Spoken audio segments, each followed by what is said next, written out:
Hello everyone and welcome back to the channel. I'm Henry Higgins III, and with Halloween well in the rearview mirror and my own Halloween movie marathon being another awesome October well spent, I thought it could be fun if we had a look at 20 horror movie franchises and see which film in those franchises is my favourite from each of them.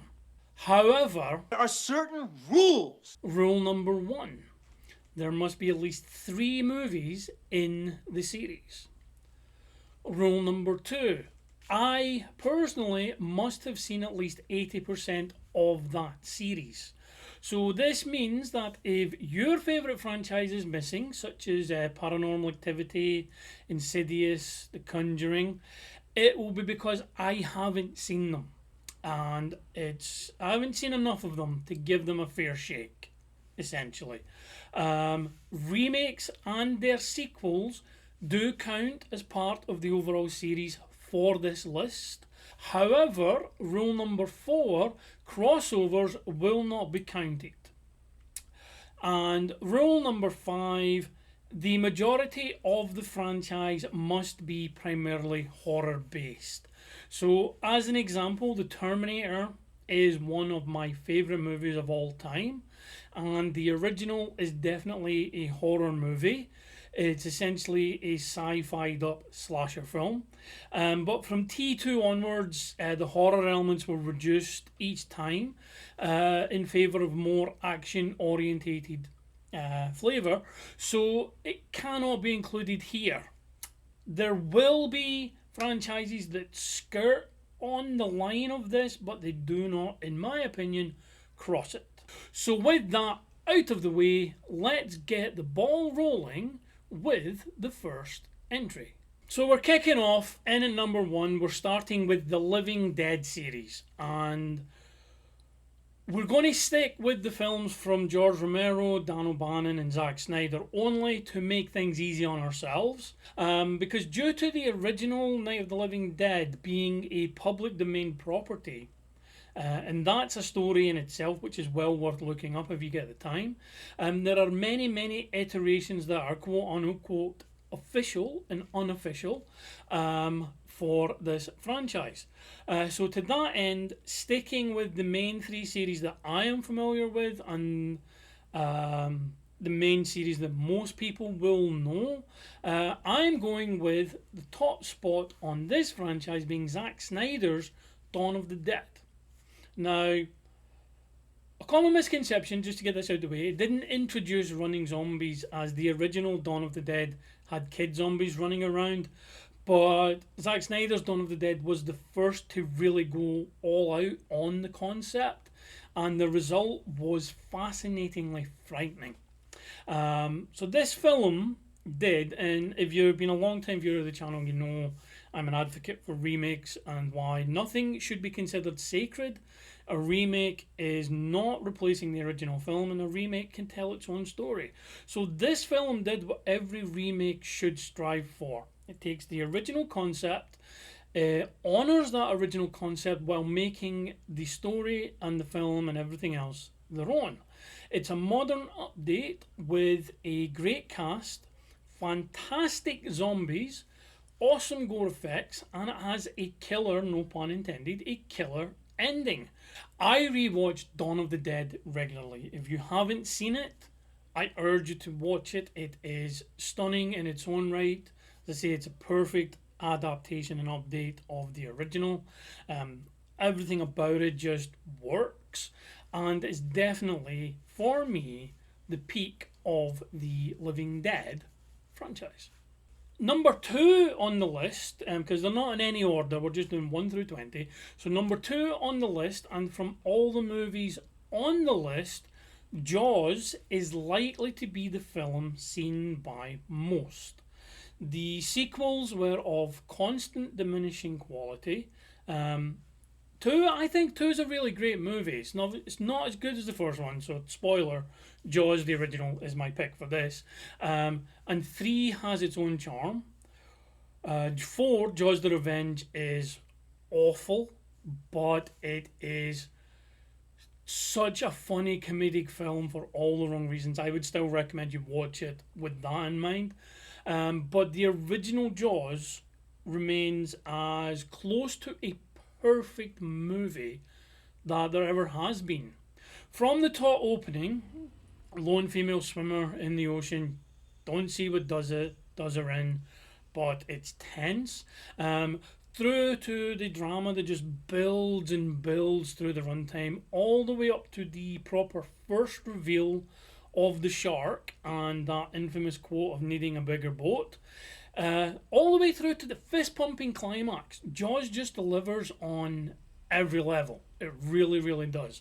And on top of that, you have the cast of the three main protagonists: Roy Schneider as Chief Brody, Richard Dreyfuss as Hooper, an oceanographer, and possibly the standout, Robert Shaw as the grizzled shark hunter Quint. And he comes with a mesmerising monologue, possibly one of the best monologues ever committed to film. And Quint's introduction is also quite iconic as well. And they all nail their respective roles perfectly. The shark itself is kept to a minimum. Now, that was due to mechanical issues and malfunctions with the model that they were using. So they had minimal usable footage, but it really adds to the tension so that the aforementioned first reveal really makes you jump and it really makes you stand out. Jaws itself started the summer blockbuster trend, and it created a fear of open water in pretty much everyone who saw the film. Even now, that happens. People today, you're talking over 40 years after the film came out, there are still people who cite Jaws as the reason why they're afraid to go in the water, in the ocean. The film has a legacy that cannot be tainted, no matter how much revenge tried. Hopping along to number 3, and as I mentioned earlier, and as many of you know, I am a strong advocate for movie remakes, especially horror remakes, and feel that the knee-jerk remake equal bad reaction needs to be consigned to history. When a remake of a classic, cult or otherwise, is done well, it gives us two great versions of that story, and it can provide an interesting look at the time period each were made. Case in point here, The Hills Have Eyes. Now, Wes Craven's original is a good movie, but for me, at least, it is lacking in certain areas, which can be attributed, at least in part, to when it was made, the conditions it was filmed under, and so on. The remake from Alexandre Aja, in his first movie after the critically acclaimed High Tension, is wonderful. It takes what worked from the original, it ramps that up and it adds his own elements to it. It retains the brutality of the original movie and exceeds it in certain scenes and certain motifs. And it combines all of that into an excellent horror movie that both honours the legacy of the original and is able to capably stand on its own mutated feet. Now we're at number 4 on the list, and this is one of the more prolific franchises with 70 movies and a TV show over a 30-year period under its belt.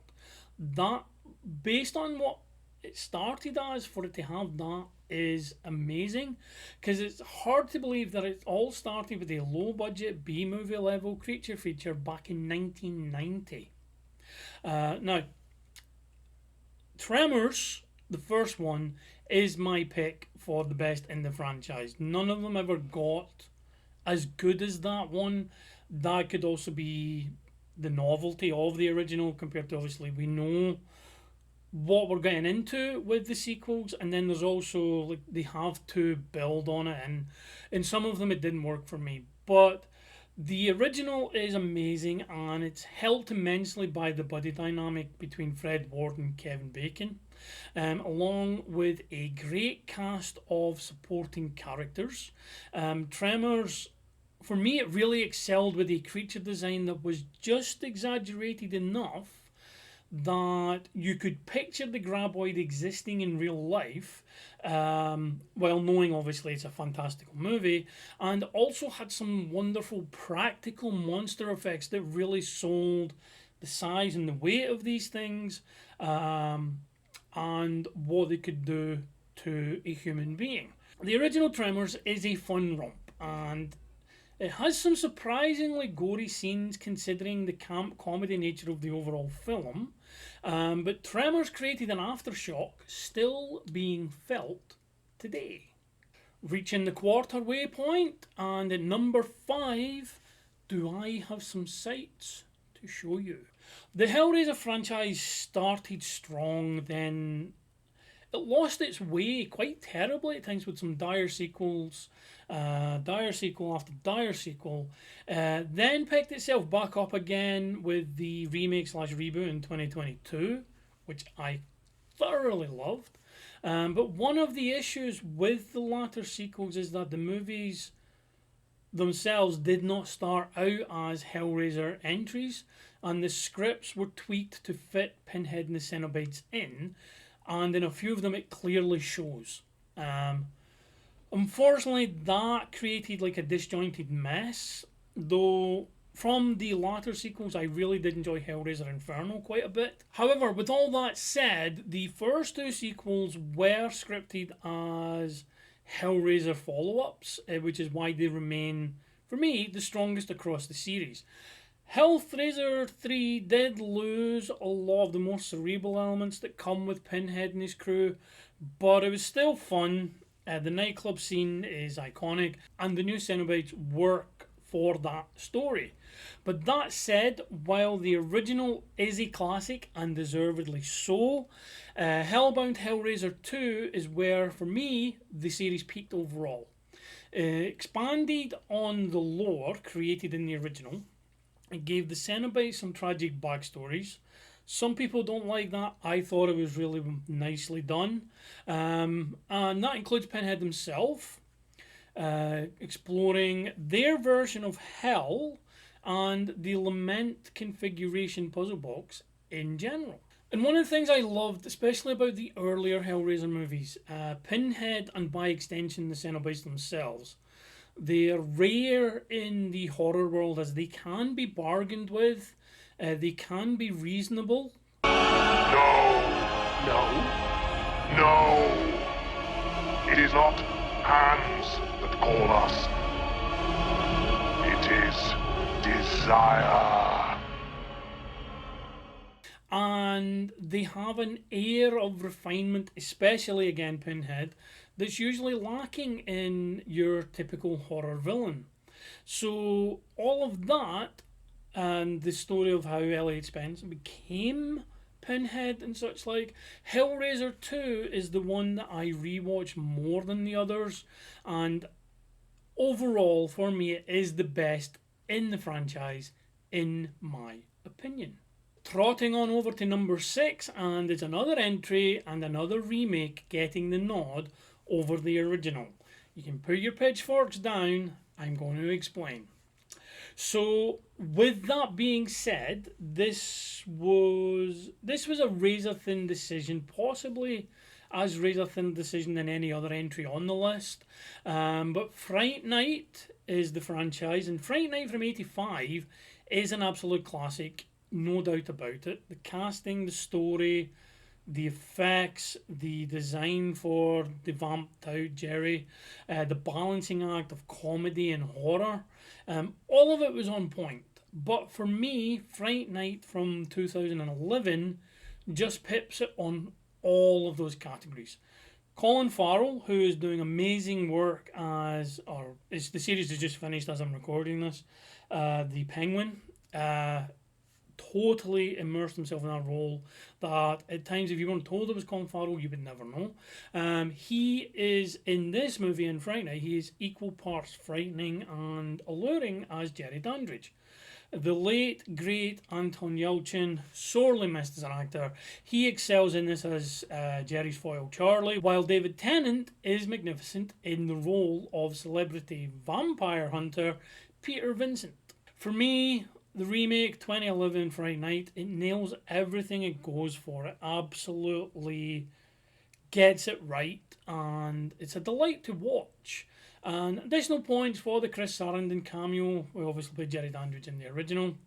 It's a shame though that the sequels to both the original and the remake, both of them were so lacking in comparison to their predecessors. But Fright Night 85 is great. Fright Night 2011 is better. And for me, it's my pick as the best of that series. Up next, at number 7, we have the first franchise on the list that postdates the 90s. The Final Destination series is possibly the most consistent of all of them on the list here. And Final Destination, the original, had a killer hook, no pun intended. And with the 6th film on the horizon, and the first since 2011, Death has taken its holiday and is now back for more. The original's concept of Death having a plan and people being able to see the plan through premonitions that allow them to avoid their fate. It was a ridiculously clever one that was perfectly executed from the jump on the original film. So perfect was it that you could argue that each of the Final Destination movies are remakes that just transplant the same story to a different accident, as the formula for the movies remains virtually unchanged. For my pick of the franchise, there were few I could have gone for because, like I said, unlike many of the other series on the list, the quality of the films remained relatively high from beginning to end, with each having their own strengths and weaknesses. So one had to be selected, and after some humming and hawing with myself, I went with Final Destination 2. It's the only one that is clearly a straight follow-up to the previous entry. Final Destination 2 also has one of the most iconic death sequences in all of horror, with the opening premonition that obviously becomes the actual accident that the protagonists avoid. And that's one of the most iconic death sequences in all of horror, never mind just this franchise. To basically sum it up for you, what Jaws did for open water, Final Destination 2 did the same for trucks carrying logs. The film has a great cast. It has a clever way, it's a really, really genius way of linking the characters of Final Destination 2 to the characters from the original and to Death's overall plan. There's some excellent Rube Goldberg-esque build-up to the kills, even more elaborately than the original, because again, with sequels, as Randy said in Scream with the Rules, you have to go bigger. And it has a somewhat hopeful ending, rudely interrupted by Death not taking no for an answer, in the fantastic comedic black as tar comedy Final Shot. You can never go wrong with the Final Destination series, really, and you can never go wrong with Final Destination 2, except for how they did my boy Devon Sawa dirty, killing him off screen like that. Not good. Moving on to number 8 on the list, and would you know it, we're back with another remake taking a spot over the original. I swear it's not biased towards remakes on my part. The original is better, the original will get the nod. The Texas Chainsaw Massacre franchise and the Texas Chainsaw Massacre, the original from '74, is a beloved classic for a reason. It created an iconic villain in Leatherface and the Sawyer family overall. However, it is not aged as well as its reputation would indicate. And while there are amazing moments within the runtime, some of it is a bit of a slog. When the remake was first announced, there was a lot of head shaking and foot stomping. Again, remakes equal bad knee-jerk reactions. But it is worth remembering that even the worst remake doesn't erase the original. That can still be enjoyed. And the Texas Chainsaw Massacre 2003, directed by Marcus Nispel, is a worthy Texas Chainsaw movie. It does everything justice. It brings together a great cast of protagonists, an excellent Leatherface. As I've said with some of the remakes before, it pays homage to the original at the outset, and For me, arguably the best move of all, it is R. Lee Ermey as the leader of the Sawyer clan in a dirty, down and nasty performance. The remake maintains the story of the original. It updates it where it needed to be updated. It ups the gore, which was a divisive decision based on the surprising lack of gore considering its reputation the original has. And the remake provides us with a thrilling horror that honours the legacy in whose wake it follows. 9 movies in the franchise in total, with a few good ones, a lot of forgettable ones, and my pick, the remake that twirls the chainsaw in the dusky sky proudly.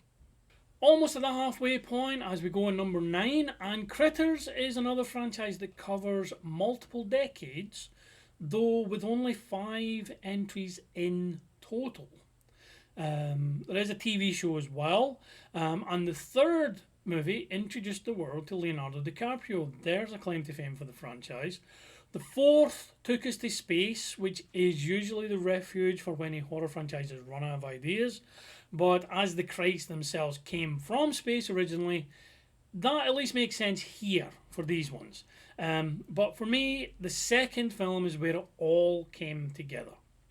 The first, Critters, it introduced us to the Krites, essentially carnivorous space hedgehogs, and the shape-changing bounty hunters who are after them, Ugg and Lee. For the sequel, Critters 2 the main course, Ugg and Lee are back, with Lee taking on the form of a Playboy centerfold for maximum effect. Charlie from the original movie returns this time as well, and everything, as with any sequel and horror sequel, everything is bigger now, as it's a whole town being affected rather than just one homestead, and the creature effects have improved quite a bit too. For me, as villains, the Krites were always designed as comedic, but sadistic at the same time. One of the staples of the franchise and one of the funniest elements is the actual dialogue between the Krites in their language, subtitled for us. That usually provides the biggest laughs because of what they say and how they talk to each other. So while it's not the best horror series, Critters has its charms, and this, for me, it's never more evident than in Critters 2, the main course. Closing out the front half of the list at number 10, we have another sequel in the form of Poltergeist 2, The Other Side. Now, as with most heralded movie series, the original is a beloved classic with many a great scene and a truly amazing revelation in the final act for why shit's going down, basically. The sequel elaborates on that lore, introduces a genuinely creepy villain in the form of Kane, and it has a blast providing a spooky film about the afterlife, evil, the darkness and the light, the innocence of children, and what it means to protect your family in the face of terrifying imagery. The third film had decent ideas too, but that failed to fulfill its potential. The same cannot be said for the second, and that is why Poltergeist 2, The Other Side, wins out here. On to number 11, and if Grandpa Simpson was telling a story around the lemon tree about horror and horror movies, he might call legacy sequels the style at the time, as we've had quite a number over the last decade, and I Know What You Did Last Summer is getting set to join that trend. However, we've only had the 3 movies released so far. The original 3 movies do have a sharp decline in quality from 1 to 2 to 3, though I do have a soft spot for the second film. That said, the original remains the best and is my pick here. At the time, it was a fantastic cast of young superstars, including Sarah Michelle Gellar, who was about to become a TV icon as Buffy the Vampire Slayer. When filming actually began, they were kind of released very close to each other. And the plot of this is basic but well executed, with tension and paranoia among the characters built in great fashion, as the guilt of their past actions comes back to haunt them. Some great kills, with one that remains as iconic and frustrating for the right reasons to this day as it did at the time. And despite the obvious twist in who the killer is, I Know What You Did Last Summer is well worth a watch. It's a worthy addition to the post-Scream resurgence in the slasher genre. We'll touch upon that later, spoilers. But yeah, I Know What You Did Last Summer introduced a semi-iconic villain, a great premise, and as I say, it's just a fantastic teen horror film. And that is why the original gets the nod for this franchise. With number 12, we're now on that line I was talking about earlier between horror and more action, or moving away from the horror genre, but not crossing that line. And with number 12, we're moving away from straight horror to sci-fi horror with Aliens. Now, Alien is an all-timer and is more of a horror movie than the sequel, but both are horror movies, and Aliens is rife with horror movie tropes. Give you an example. It's an unknown location to the characters. It's a seemingly peaceful area that has become a ghost town. A lone, long-term survivor warning the characters of what lies in the darkness. Characters picked off one by one. A sleazeball in Burke who we want to see get his. A horrific antagonist. And then an even more terrifying version of that antagonist to close out the story. On top of that, Aliens cast is just amazingly good, with each one being an archetype while simultaneously being infinitely memorable and more than a stereotype. From the core trio of Ripley, Hicks and Newt to Lance Henriksen's iconic performance as Bishop, the late Bill Paxton as Hudson, Jeanette Goldstein as Vasquez, Paul Reiser as the corporate wank puffin Burke that I mentioned earlier, Sergeant Apone, to the design of the xenomorphs through the jaw-dropping reveal of the alien queen, and the climactic battle between Ripley and a power loader versus said queen. Aliens is, for me, it's the perfect sequel. Ridley Scott created the perfect haunted house in space movie with Alien, and James Cameron, perhaps feeling he could not improve on that perfection, went in the opposite direction by providing an overwhelming horde in space action horror. There's a reason that no matter how many movies are released in the series, that the first two top pretty much everyone's list. The only question is which of them gets the nod for the top spot. And this is my list, and on my list, that is James Cameron's Aliens. Unlucky for some, we're at number 13, and from one off-world threat to another, we turn to the Predator series.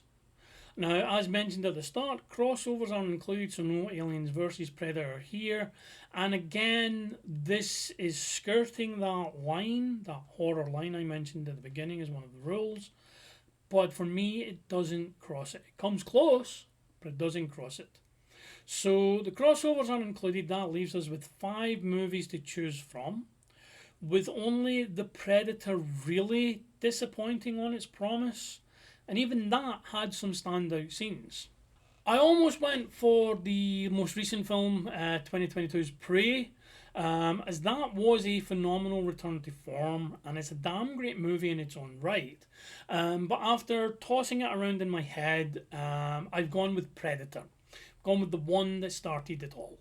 From the most macho cast ever assembled until we got to the Expendables, to one of the most iconic creature designs ever committed to film, thanks to Stan Winston, with a little help from James Cameron, to an amazingly tight script, a fantastic switch in genres halfway through, and a brilliant climax, an absolutely perfect climax. Predator is a film that will always find a new audience, and it will always thrill. No matter how many times you've seen it before, you will always sit and enjoy your viewing.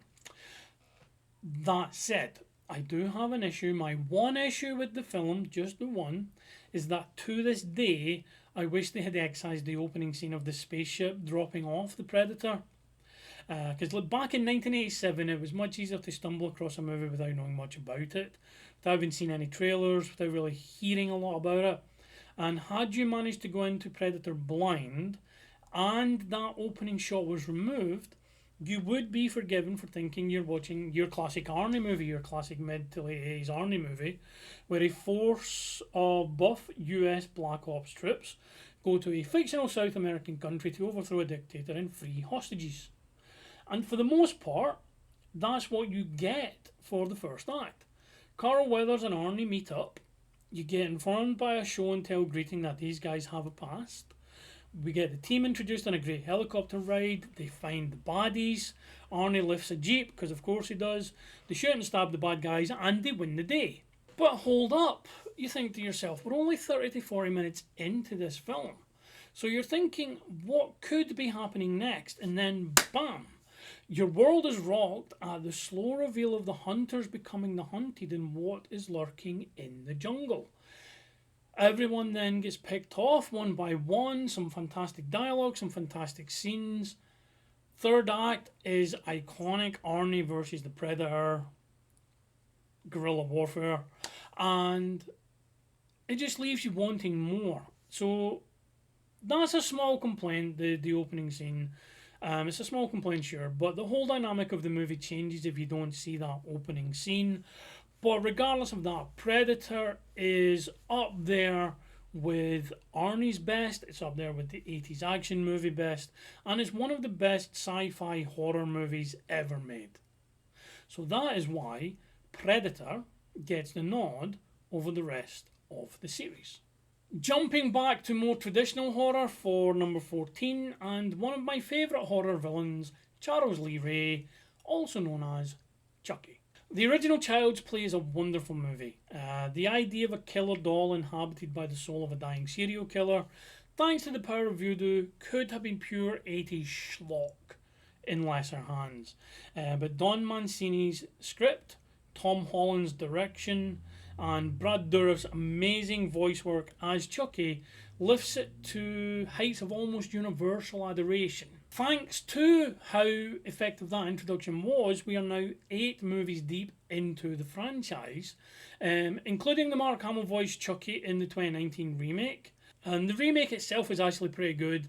Eliminates the voodoo stuff, so it does its own thing, and that also has some pretty neat scenes, some pretty good kills. For me, the only low point in the series was Seed of Chucky, and even that has some great moments, including a fantastic cameo by John Waters. And because of that, it was a 4-way fight for the top spot here between Child's Play 2, Bride of Chucky, Curse of Chucky, and Cult of Chucky. And in the end, I'm going for the most recent film of the original franchise and giving that nod to Cult of Chucky. Fiona Dourif, Brad's daughter, was for me a revelation in Curse of Chucky, and she amplifies that so much in this follow-up. It's, to give you a quick brief synopsis, set in a mental hospital with Fiona's Nika Pierce framed for Chucky's kills in the previous movie. This sets up a great cast of characters for the evil doll to have his way with. Add in the concept, a rather fantastic, unique twist that was unexpected of Chucky splitting his soul into multiple dolls. Each of the dolls with their own distinct look, ostensibly so the viewers know which one's which in each scene. It also features the return of Andy and Christine from the first and second movies. Andy was in the third movie, but it's the same actor for the first 2 movies. And it's Christine's actress as well. Some inspired carnage in this, and not to mention one unbelievably cathartic piece of karma. Chucky isn't all bad. And for me, Cult of Chucky is one hell of a great time. That's why it gets the nod here. I'd also recommend you check out the TV series. I believe it has been cancelled now, but I would definitely say check it out because it follows on from the events of Cult of Chucky, and it is also absolutely fantastic. As we roll on to number 15, it's no exaggeration to say that by the early 90s, the slasher genre was on its arse. Nightmare on Elm Street had petered out after a lackluster Part 5 in '89, and the bonkers Freddy's Dead in 1991. Friday the 13th had a terrible 8th entry in '89, and the odd Jason Goes to Hell in '93, while Halloween had their Part 5 also in '89, and the nadir of the series with the 6th entry in 1995, while Child's Play and Hellraiser had been gone for a few years by this point. So things were in a dire way, but then Scream came crashing in, tearing up the rulebook, smashing conventions, bringing meta to the fore, and introducing a truly iconic slasher villain all at once. As with a lot of things where you had to be there at the time, it's hard to convey to a modern audience how bad it was in the 90s until Scream hit cinemas. Wes Craven returned to the director's chair to adapt a script from Kevin Williamson, and it really did change everything. You can literally draw a line separating pre and post Scream eras of the slasher genre and horror, and even movies in general.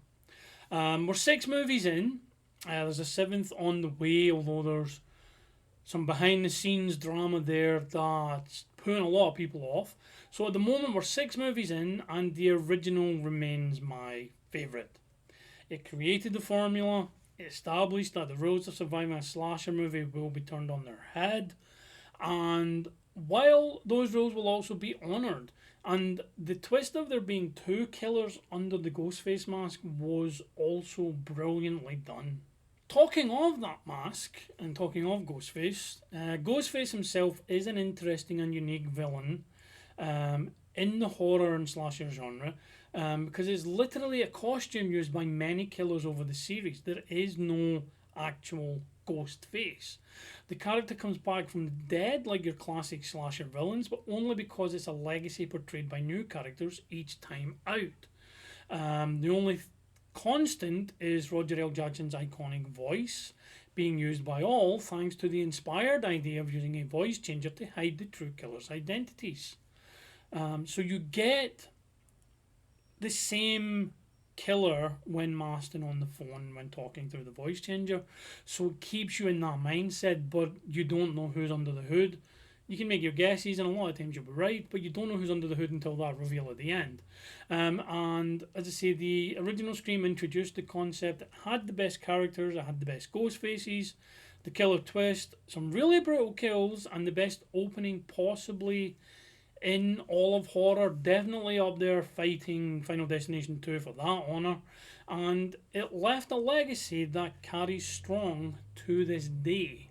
And who among us hasn't done the Ghostface knife swipe clean while in the kitchen?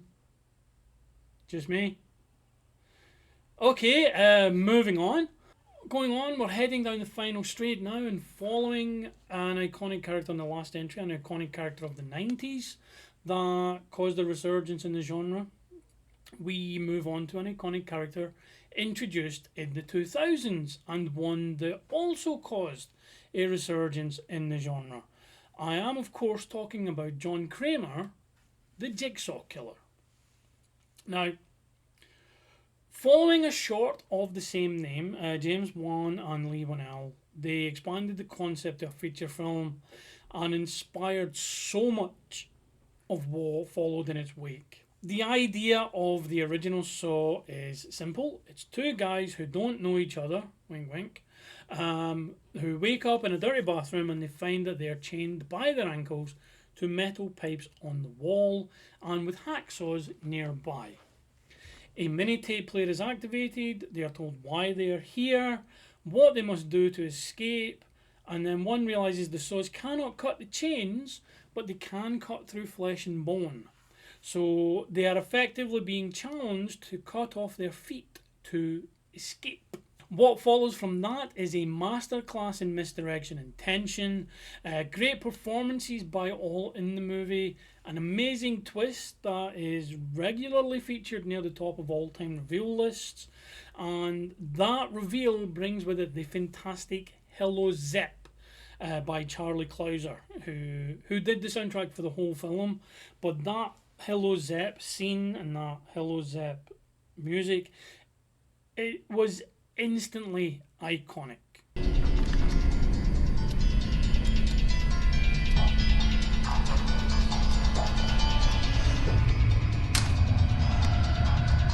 Hello, Mr. Hindle.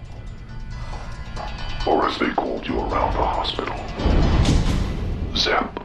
However, for me, it is in Saw 2 that it all came together beautifully, which is why Saw 2 is my pick here. Having established the rules, literally and figuratively, for a Saw movie in the original, the second film expands on the first by taking place mainly in an entire house instead of a singular dingy bathroom. The diverse cast of victims, a returning Shawnee Smith as Amanda, distraught at being cast in another Jigsaw game after surviving hers in the prologue of the original Saw. John Kramer featuring more due to his identity now being known, so he can be on camera more. And an intense camp performance by Donnie Wahlberg. A bigger role for Dina Meyer. And whenever I see Dina Meyer, be still my beating heart. Always loved her and everything. Always had a crush on her. This and the Saw series and Starship Troopers. She's amazing in both. She returns as Alison Kerry, and all of that adds to the enjoyment. There's more elaborate traps, there's more elaborate twists upon twists, leading to a genuinely jaw-dropping reveal. Not quite on a par with the original, but we were expecting a reveal in the second one, and every movie since then. But what they came up with is genius, and there's a semi-cathartic climax as well. And for me, Saw 2 perfected the formula and has arguably not been topped in any of the sequels since, even though I have enjoyed all of them. I have enjoyed every movie in the Saw franchise, including Spiral. Saw X was ridiculously good. It was such a return to form of the original two. But Saw 2 is the one I rewatched the most and the one I have the most enjoyment with, which is why it gets the kudos here and takes the spot for the Saw franchise. Wheeling ourselves along and on to number 17, and had TV show spin-offs been included, Ash vs Evil Dead would have had a great shot at being the only TV spin-off featured on this franchise list. As it is, we are sticking with just the movies, and that covers the Sam Raimi Bruce Campbell trilogy, Evil Dead in 2013, and the most recent entry, Evil Dead Rises. Of all the franchises on the list, this is the one that was hardest to pick one over the others, as they are all great horror movies. I suppose you could argue that the original film is essentially the prologue for Evil Dead 2 when that was made. So the choice was between the four that followed the original: Evil Dead 2, Army of Darkness, Evil Dead 2013, and Evil Dead Rises. After much internal debate, I've gone for Evil Dead, the reboot from 2013 that acts as both a reboot and a legacy sequel thanks to a brief cameo by Ash Williams at the very end. I mean, it's fair to say that Fede Alvarez had a daunting task on his hands in following up on two bona fide classics in the form of Evil Dead 2 and Army of Darkness, and not to mention having to do it essentially without Ash Williams as his lead protagonist. However, when thinking about it, the evil in question doesn't care who it targets. So anyone is fair game, and if you read from the Necronomicon, it's coming for you regardless. So it makes sense that someone other than Ash could find and read from the Book of the Dead. With this one, the concept of a cabin in the woods remains, as does the disparate cast of characters, this time venturing off-grid to try and cold turkey lead protagonist Mia from her drug addiction. The going off-grid cold turkey explains why there's no mobile phones, which is something that a lot of modern-day horror movies have to deal with. Everyone's got a smartphone, so how do you have it where they're not just calling the police, or they're not just calling for help? So with this, they've all gone off grid to try and cold turkey Mia out of her drug addiction. That is simple, easy, understandable, and logical explanation for that. It does a great job, Evil Dead 2013 does, of paying homage to the original, which I have repeated for a lot of the remakes on this list so far, or the reboots, while adding its own demonic spin. It really goes for it with the horror and the gore and the practical effects and the CG effects as well. Everything works seamlessly. It's relentless in a way you don't often get, with there being little remorse or sympathy for the way it eviscerates the characters over the runtime. And while there are some great moments, there's some great callbacks to the original series, the ending of this film is arguably the best in the franchise, at least for me. There's blood raining from the sky, the ground is a pool of red, it's just gore soaked, it's just red everywhere. The hand replacing chainsaw is there, and the hand replacing chainsaw to the fucking face of Evil Incarnate is just so beautifully done. I fucking love how this movie ends. And Lee Cronin's follow-up, Evil Dead Rise, was a worthy successor, but for me, on this franchise, as tight as it was, Evil Dead 2013 is where it's at for this horror fan. As we near the end of our journey, we head to number 18, we turn to the franchise with the most entries on the list, which is Halloween. And it's a whopping 13 movies. Not only does it have the most entries, it also has the most confusing of timelines to go with it. Essentially, there are 4 timelines to contend with. There's the first, which is essentially just the first 5 Michael Myers films, Halloween 1, 2, 4, 5, and 6. Then you have the H2O timeline of Halloween 1, Halloween 2, and Halloween H2O, H20, and Resurrection after that. Then you have the Rob Zombie duology, and most recently the Legacy timeline, which follows Halloween 1978, Halloween 1, and then has Halloween, Halloween Kills, and Halloween Ends. That ignores all the other sequels, so goes from the first film and continues with a new trilogy. To that end, this is possibly the most subjective series on the list, with the top pick coming down to which is your favourite timeline. So for me, while I do love the original, and I enjoyed both Age 20 and the Dave Gordon Green Halloween from 2018, Rob Zombie's remake from 2007 stands out as the best of the bunch for me. While I do love the original, and I enjoyed both Age 20 and the David Gordon Green Halloween from 2018, Rob Zombie's remake from 2007 stands out as the best of the bunch, in my opinion. It does, like I've said before, it does what all good remakes do by taking elements from the original and adding their own things, making it their own. Halloween 2007 starts with a much more expanded introduction and origin for Michael Myers, leading to a second half covering the more familiar territory we know from John Carpenter's masterpiece. That expanded look at Michael's origin again was quite divisive for people. Some people, like myself, really enjoyed it and enjoyed showing that why Michael is the way he is and why he is evil incarnate. Some people preferred the ambiguous nature of it. But for me, with that, Zombie gives a reverence to the mask and establishes why that one, more than any other, is important to Michael. And speaking of the mask, the design of the mask is also the best it has ever looked. Blackened eyes, the weathered texture, they add a layer of terror just on their own. Under the mask is Tyler Mane, who also played Sabretooth in the original X-Men movie. His hulking presence gives Michael a visually physical threat, perhaps lacking in previous iterations. I mean, he's always been frightening, but not like this physical presence like towering and hulking. He really does embody the concept of evil incarnate, and the kills have an added brutality because of his size. Malcolm McDowell, replacing the late Donald Pleasence, was some inspired casting.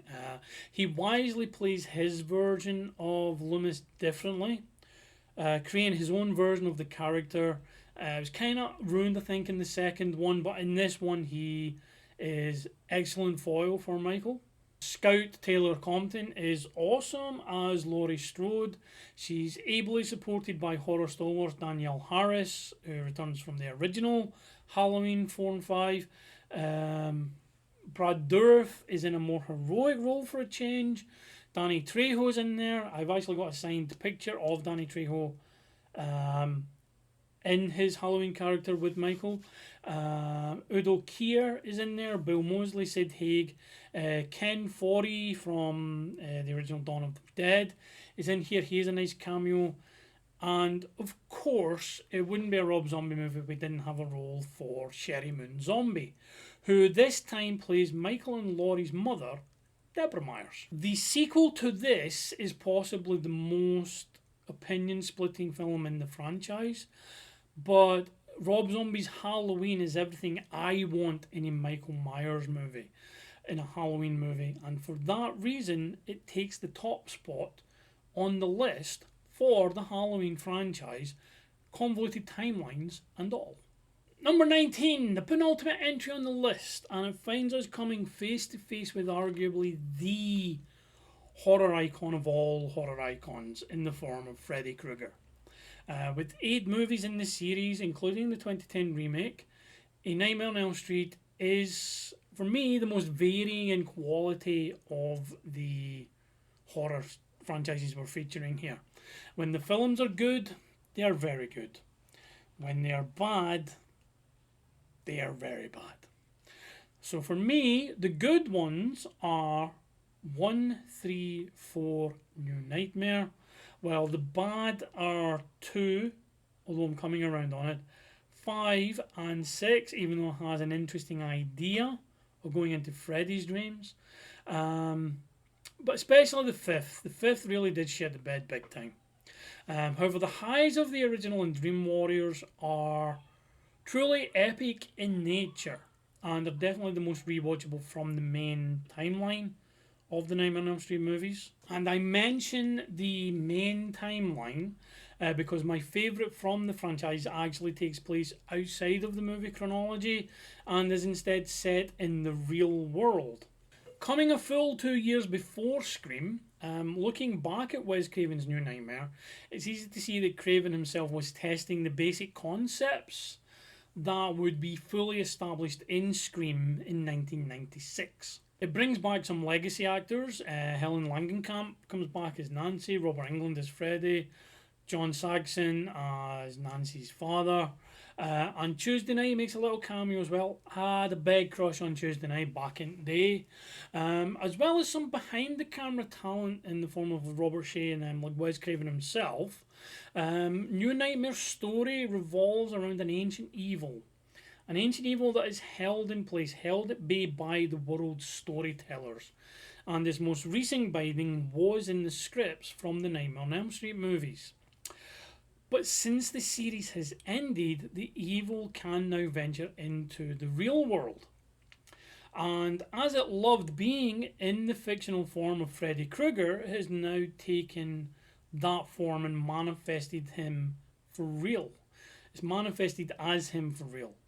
So some people argue this isn't a real Nightmare on Elm Street movie because it's not actually Freddy Krueger, but it is in all intents and purposes. Robert Englund returns with some revamped makeup. He's adorning a 5-bladed glove that was shown in the posters for the original film. It's much darker in tone than the other sequels, especially the more comedic, campy ones towards the end.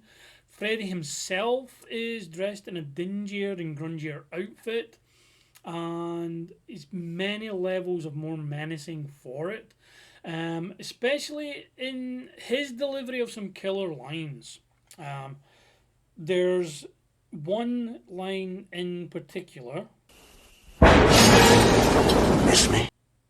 that I use IRL. I use it in conversation whenever the need to say that comes up.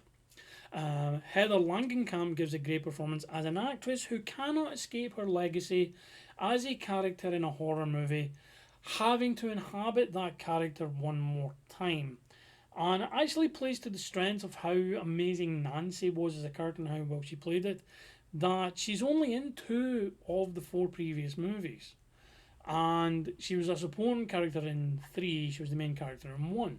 Wes Craven's New Nightmare, it's intelligently meta in fourth wall breaking. It's a terrifying return for a villain who had become essentially comic relief in his own movies, and the groundwork for the revival of the slasher genre to come, a la Scream, this gave that groundwork. This gave Wes Craven the confidence to elaborate on the meta nature of horror movies. Wes Craven's New Nightmare is definitely a curio in the horror pantheon, but for me, it's the highlight of the Elm Street series, and it's definitely one you should seek out if you haven't seen it. He is my favourite version of Freddy Krueger in this film. I love the concept, I love the kills, I love the design. I would have preferred them to keep the original glove, but other than that, everything works perfectly. If you haven't seen it, go see it. If you have seen it, go see it again. And lo, we reach the end of the list, number 20. Our journey is almost at an end. We've reached the final spot on the list, and I thank you for sticking with me as we traverse this cross-section of horror movie history. To round us out, we conclude with my favourite overall horror movie character, Jason Voorhees, and his 11-movie solo filmography. Now, unusual for a movie series, especially horror, it's a rare fan that picks the original Friday the 13th as their favourite. Most horror movie franchises, you'll find those who prefer the originals. And the first one is a good movie. Obviously set the template for everything else, but it's mainly and rather obviously due to Jason not being the killer. A lot of people didn't see Friday the 13th, the original, as the first movie in the franchise. So like the Nightmare movies, the Friday the 13th series is good when it's good, but awful when it's bad. My introduction to the franchise was Part 5, which ironically is the only other entry that doesn't feature Jason as the killer. So it's kind of contradicting the point I made earlier, but it's a pseudo Jason in this one, so it gets a pass. Give you some history. My uncle Mick introduced me to horror, and the first film we watched was when he was babysitting me as an 8-year-old, and it was Friday the 13th Part 5, A New Beginning. Due to that, that film does have a soft spot with me, and I appreciate it trying to establish a legacy of evil following Jason's demise at the end of Friday the 13th Part 4, the final chapter. Of course, Jason would indeed live in the following entry, even calling it Friday the 13th Part 6, Jason Lives, and he would carry on the franchise. But it is interesting to think what could have been, similar to Halloween, if they'd continued to go down the anthology route rather than bringing back Michael after Halloween 3, because, as I mentioned, in Part 5 it's not Jason, it's a guy called Roy Burns taking on Jason's role to avenge his son's death, and then that movie ends with Tommy Jarvis seemingly being infected by the evil, which they didn't follow up on. So that could have been something. Now, following on from seeing the fifth one first, because it not long came out, Uncle Mike wanted to watch it. We did go back and watch the films in chronological order, and then obviously I watched them in chronological order once they got released. So in my opinion, the good ones are 2, 3, 4, 6, 10, and the remake, while the bad ones are definitely 7 and 8, even if they do have some shining moments. 1 is a decent slasher, and the final Friday, Jason Goes to Hell, the 9th movie. It is a good horror movie, but it's not a good Friday the 13th movie based on what that franchise had established. Though it does have an amazingly great opening scene opening sequence that plays with the established tropes we had come to expect from a Friday the 13th film. So definitely has that in its favour, and it's interesting that I mentioned what could have been after 5 with the evil as a legacy passing on, because that's essentially what happens in Friday the 13th Part 9, Jason Goes to Hell the Final Friday. The remake is also an interesting one, as it's a remake of the first 4 movies rather than a single entry, which in a way shows how shallow the overall plot of those movies were, that it could be condensed into a single narrative over a standard runtime. But we are here to present my favourite in the franchise. The remake cuts it close, but that honour goes to Jason X. Normally, as I mentioned earlier with Critters, turning to space is the refuge of the desperate. But for Jason X, it actually made some sense. Following the end of the previous movie and the tease of Freddy Krueger, pre-production on what would become Freddy vs. Jason was underway.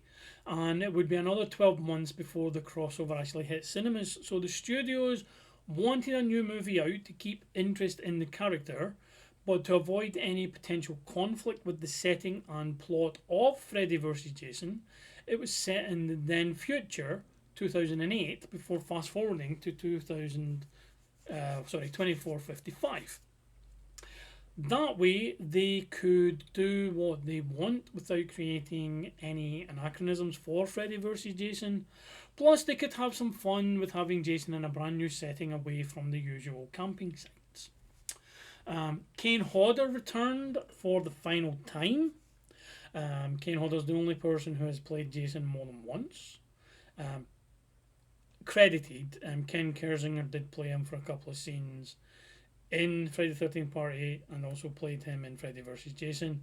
But he returned for the final time under what is my favourite Jason mask and costume. The original costume, not when it becomes upgraded. He's also the healthiest looking Jason, thanks to have been locked up and imprisoned for a long time. His healing factor basically regenerating him.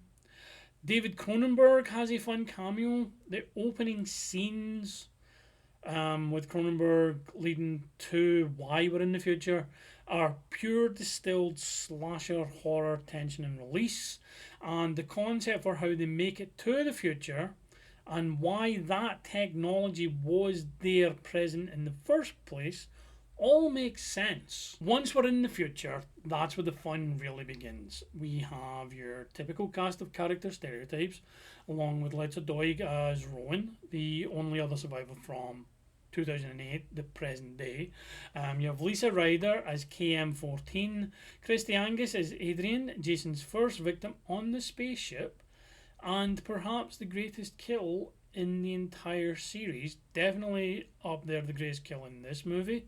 In addition to them, Peter Mensah gives a good performance as Sergeant Elijah Brodsky. It's a role you could have seen going to Tony Todd in another universe, and the rest of the cast are filled out by various character actors. The kills are inventive. Hodder unsurprisingly gives a great physical performance as Jason, though I do have an uneasy criticism. Kane Hodder does seem to be getting a bit too handsy during the killing of Adrian, and I'm surprised that it made the cut. It's quite uncomfortable viewing when you consider things that would have gone on in movie sets back in the day before we had like intimacy coordinators and stuff.